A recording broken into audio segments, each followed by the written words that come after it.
Haia, a croeso I podlediad Hans, blas gyntaf. So, fy enw fi yw Ffion, a dwi yma heddi gyda fy ffrind Heini. Dyn ni yma oherwydd bod ni'n really poeni yn byti i'r ymgylchedd. A mae rhywbeth bod ddwy ni'n teimlo'n eitha gryf yn byti, dwi'n meddwl. So, dyn ni'n mynd I siarad yn byti lot o pethau heddi ynglyn ar hinsawdd, protestio a sut I safio'r byd. So dwi nawr yn gweithio yn freelance, ond mae rhan fwy o'r gwaith fi'n neud fel arfer i'r sector yn y hinsawdd neu iechyd meddwl, ond fi wedi bod yn gweithio yn newid hinsawdd am amser sbel. Be ti ti, Heini? So dwi'n gweithio I WWF ar hyn o bryd, sef yr elusen cadwraeth byd-eang, a nid y wrestling. Felly, mae lot o'r rôl yna yn gweithio o fewn y ran cyfarthrebu. Felly, yn siarad gyda ein cyfnogwyr a sicrhau bod y neges allan yna I bobl yng Nghymru ynglyn â effeithion newid hinsawdd a beth sy'n digwydd gyda'r amgylchedd ar hyn o bryd ac golled natur yn bennaf. Masif. Mae fe bron fel mae'r problemau jyst ddim yn stopio, you know. So ni di cwrdd, pan ni'n gweithio I WWF, ages yn ôl, o'n I wedi dechrau wneud gwaith awr ddeiar. A fi'n credu oedd hwnna bron I fi fel path mewn I gwaith ymgylchedd, dwi'n meddwl. Achos cyn ni, o'n i'n yn prifysgol a wneud photography, a ni wastad moyn wneud pethau oedd yn wneud fel gwaniaeth. So pan o'n I dechrau WWF, fi'n credu'r rheswm o'n I wedi moyn wneud na, achos ni wastad yn gweld fel y lluniau amazing ma, a fel really heartbreaking images a footage o llefydd fel y draws y byd, a ni'n meddwl, fi moyn bod yn un o'r pobl na. A wedyn unwaith o'n I mewn a gweld stats fel 60% decrease o fel wildlife yn Cymru. Sa'n gwybod os mae'r stat na'n gywir dal nawr, ond o'n I just fel, oh god, yeah, this shit is real. A suddenly o'n I fel, oh, okay. Wow. Yeah. Bydde fe'n gred fel y breuddwyd bydde wedi bod I gweithio tu allan fel wneud gwaith cadwraeth. Yeah. Ti'n bod achub rhinos actually allan yn Africa neu rhywbeth. Don't we all want to do that? Yeah. Ond y reality yw, falle bod ti jyst yn cwmpo mewn I swydd sy'n, ti'n bod, lle ti'n gweithio mewn swyddfa. Ond eto, mae'n beth ti'n siarad am, a beth ti'n gallu siarad am yn dyddiol, yn really pwysig, a ti'n gallu gwneud wahaniaeth gyda dy lais, neu beth ti'n rhoi allan. Na, fi'n cytuno. So un o'r pethau ni'n joio wneud yn gwaith oedd mynd â iaith eitha technegol a mynd a newid mewn I rhywbeth fel iaith pob dydd bod pobl gallu deall. So either fel troi fe mewn I tweet neu rhywbeth social media, neu rhywbeth byddai pobl yn gallu defnyddio mas ar social media. Ti'n credu bod hwnna'n rhywbeth bwysig I wneud ydy hyn? Mae'r cyfryngau cymdeithasol mewn social media mor pwerus na'r, a dyna lle mae rôl I chwarae gyda sefydliadau fel WWF a sefydliadau gwyddonol I roi'r gwybodaeth cywir yna allan. Be'n gwmws sy'n digwydd i'r blaned a be mae pobl yn gallu gwneud amdano fe, dyna lle mae yr cyfryngau cymdeithasol yn really pwerus yw pan mae pobl yn cymryd y gwybodaeth yna, ni wedi gweld gyda Greta. Mae'r ffeithiau mae hi'n jyst gallu dod mas a ffordd mae'n siarad am oedran hi. Fi'n credu bod y fath o gwybodaeth mae hi wedi cael access I naill ai'n addysg neu social media neu just y we.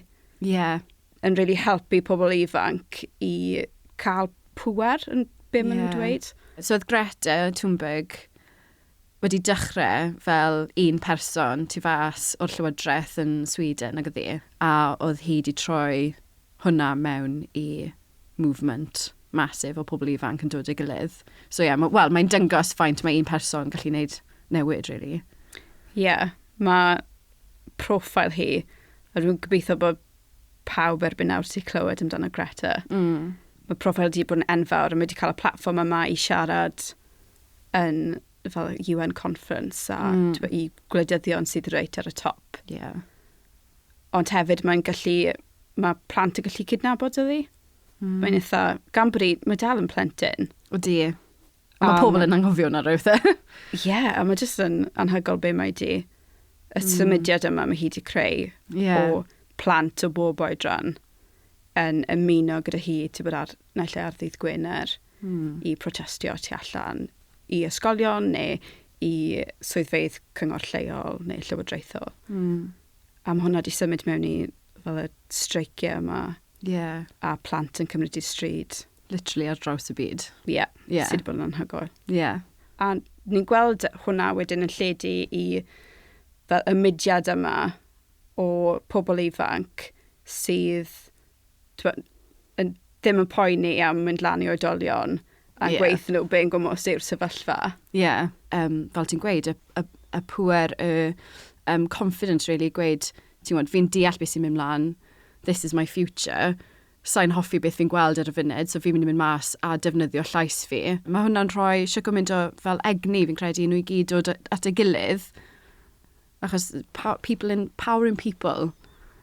A fi'n credu bod fel fi wedi gweld gwahaniaeth masif jyst yn gweithio yn y sector yn fel 8 blynedd, 9 blynedd nawr.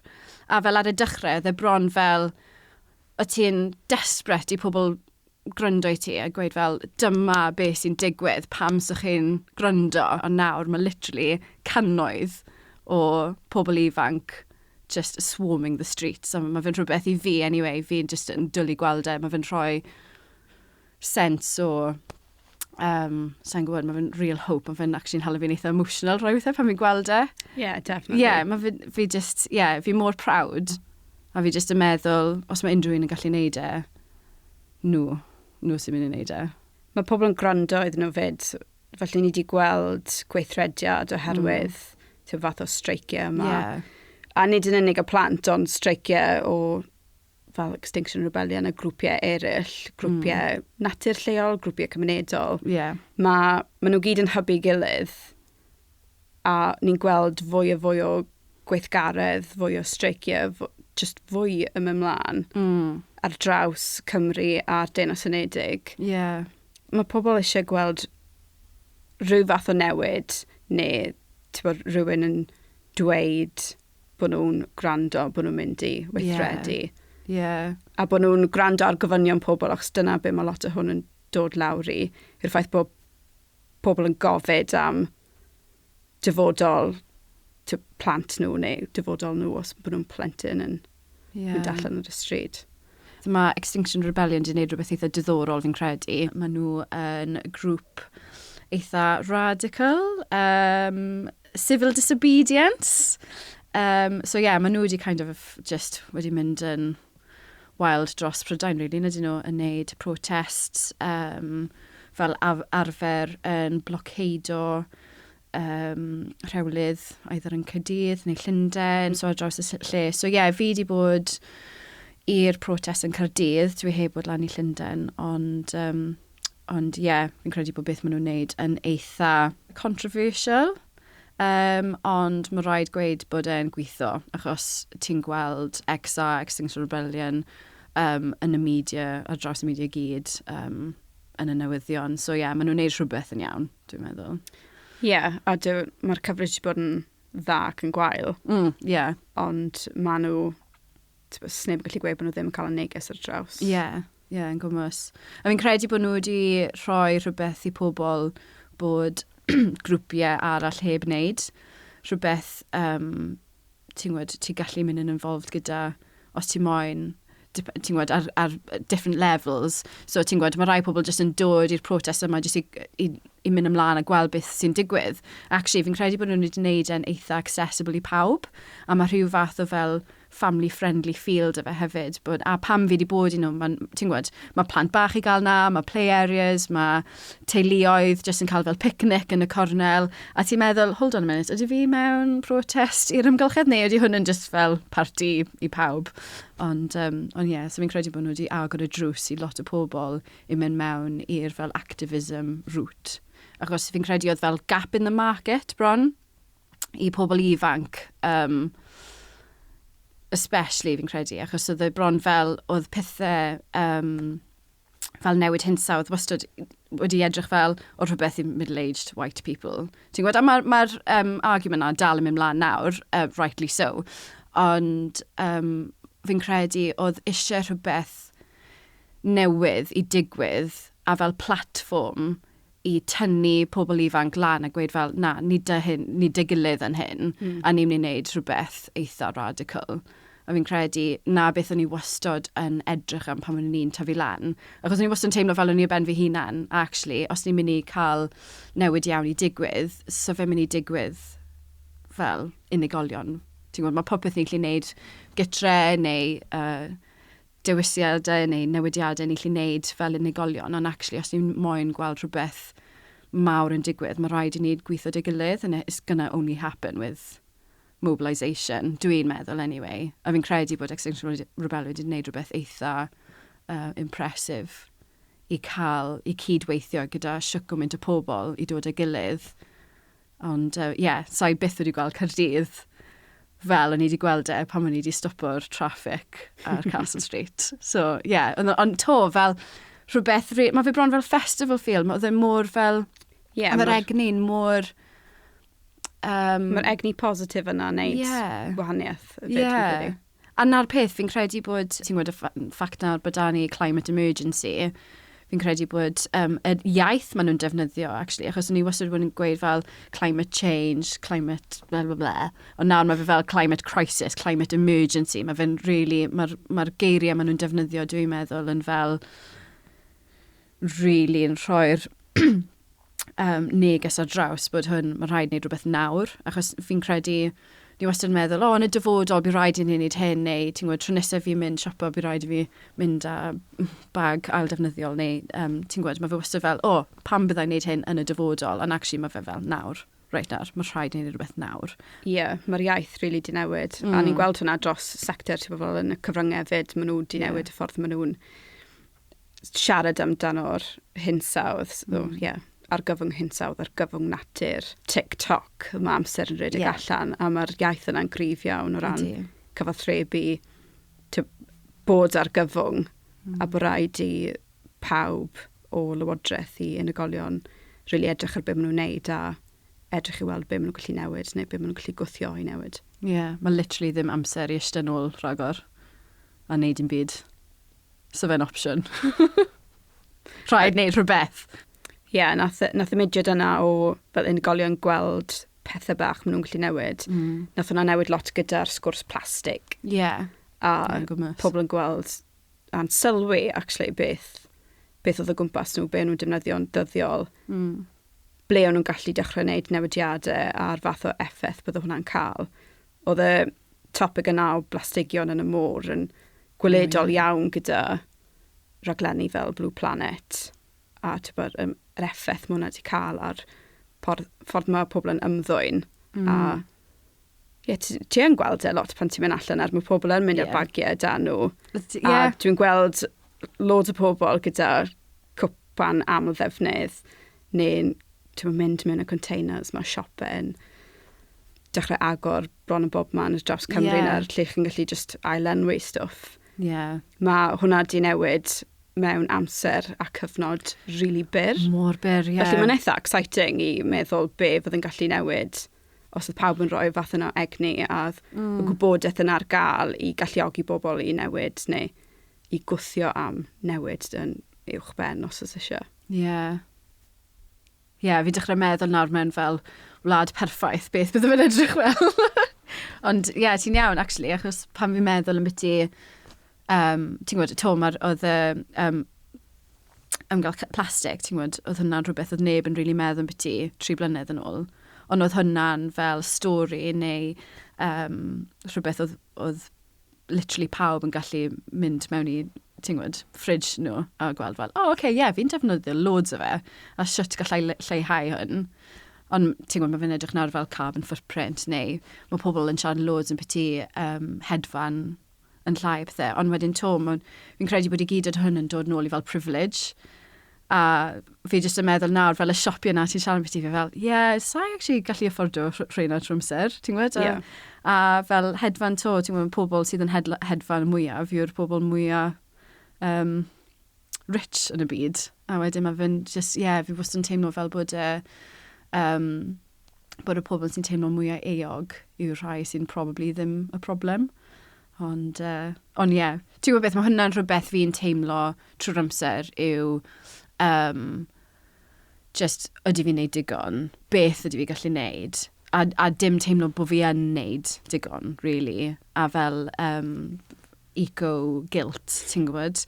A pob amser fi'n anghofio cwpa yn coffi fi, a fi fel, shit, right, so sa'n gallu cael coffi nawr. Na, literally ddim cael coffi. A fi ddim yn cael coffi. Ond mae fe fel, ti'n gwybod, mae lot o pethau, fi'n credu, ni fel igolion yn teimlo'n really wael am wneud, a fel cael eco-guilt na. Ond fi'n credu bod mae'r kind of actions yn unigolion na wedi bod yn digwydd yn mor hir nawr, bod rhaid gweld mwy yn digwydd o fel top level, mwy o newidiadau yn dod trwyddo, fi'n credu. Achos i bod yn onest, fi'n teimlo'n really sick o bod yn guilty am beth fel fi'n byw bywyd fi. Ti'n gwybod, fi'n trial yn mor galed, a fi'n credu bod lot o pobl nawr yn trial yn really galed i wneud newidiadau bach i bod yn mwy eco-friendly neu mwy sustainable.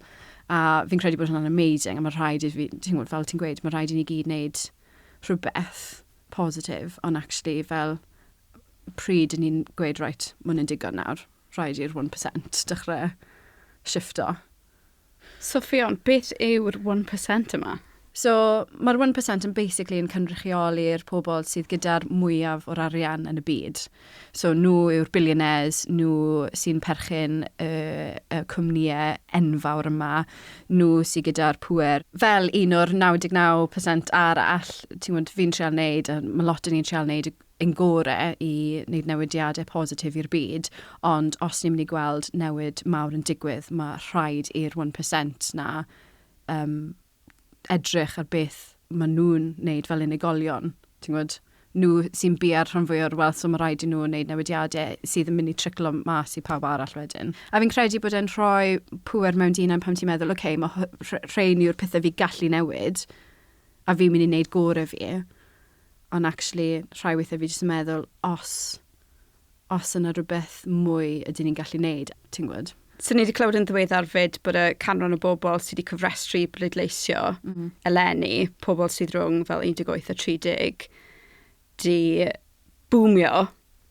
Bod fwy o pobl yn yr oedran yn y braced yna di cyfrestru i bleidleisio. Felly falle bod y symudiad yma yn cael effaith ar y ffaith bod pobl eisiau defnyddio llais nhw, y pleidlais nhw i gweld newid. Yn bendant. A na'r peth fi'n credu bod e mor bwysig i cadw'r egni na o defnyddio llais ni i wneud gwaniaeth positif i'r byd. Mae wedi bod yn diddorol hefyd i weld bod y canran o bobl, yn ymwedig yn y cyfnod yma lle ti'n mynd i gweld lot o bobl yn anghytuno ar lot o bethau. Brexit yn un ohonyn nhw, ond yn anghytuno ar lot o bethau. Bod hinsawdd ar gyfwng, hinsawdd ar gorfodaeth nawr sydd â ni i daclo hwn yn un peth sy'n uno pobl, a bod canran enfawr o pobl yn cytuno bod angen gweithrediad ar daclo'r ar gyfwng hinsawdd. Felly mae hyd yn oed y ffaith bod y gwleidyddion nawr yn trial ennill pleidlais ni gyda addo i wneud pethau i daclo'r ar gyfwng hinsawdd yn dangos bod ni'n gallu wneud newid. A mae'n neis hefyd i meddwl bod i gyd o'r amser ar egni a'r protestio yna yn actually'n falle wneud gwaniaeth. Mae hwnna'n falle wedi dod o'r ffaith bod ni gyd wedi cydweithio dy gilydd a codi ein lleisiau a gofyn am rhywbeth, ti'n gwybod, am dyfodol well i ni gyd. A fi'n credu bod hwnna'n bwysig i cofio bod llais ni gyd yn really yn pwerus iawn. Fi'n credu bod e'n really exciting i feddwl. Be gall popeth edrych fel mewn 10 mlynedd. So fi'n credu ni wedi siarad am eitha lot o pethau heddi. Gallwn ni siarad am beth, really. Ond fi'n siŵr neif y sgwrs yma cario ymlaen. Ni wedi gyda popeth sy'n mynd ymlaen yn y byd tu allan. Ond byddai'n really diddorol glywed be mae pobl arall yn meddwl am y pwnc yma. yn bendant, mae'r sgwrs ddim yn bennu fan hyn, bydd e'n really diddorol i gweld beth mae pobl arall yn meddwl, actually. So yes, mae diddordeb, dych chi yn byti beth ni wedi bod yn siarad am. Mae loads o wybodaeth nawr ar-lein. So falle wneud bach o ymchwil os mae rhywbeth bych chi ddim yn siŵr yn byti. Lot o pwyntiau a pwnciau ni wedi siarad yn byti heddi, so falle chi moyn ffindio bach mwy mas yn byti fe. Popeth mas na, dyddiau hyn. Mae popeth mas na. Ewch allan ni gael trafodaeth gyda'ch ffrindiau, teuluodd. Gweb am nhw'n meddwl cael y sgyrsiau yma mewn person fyd. So diolch yn fawr am wrando. Cofiwch dan ysgrifo i bodlediadau Hans. A cofiwch i ddilyn Hans ar y cyfryngau cymdeithasol. Ta-da! Ta-da!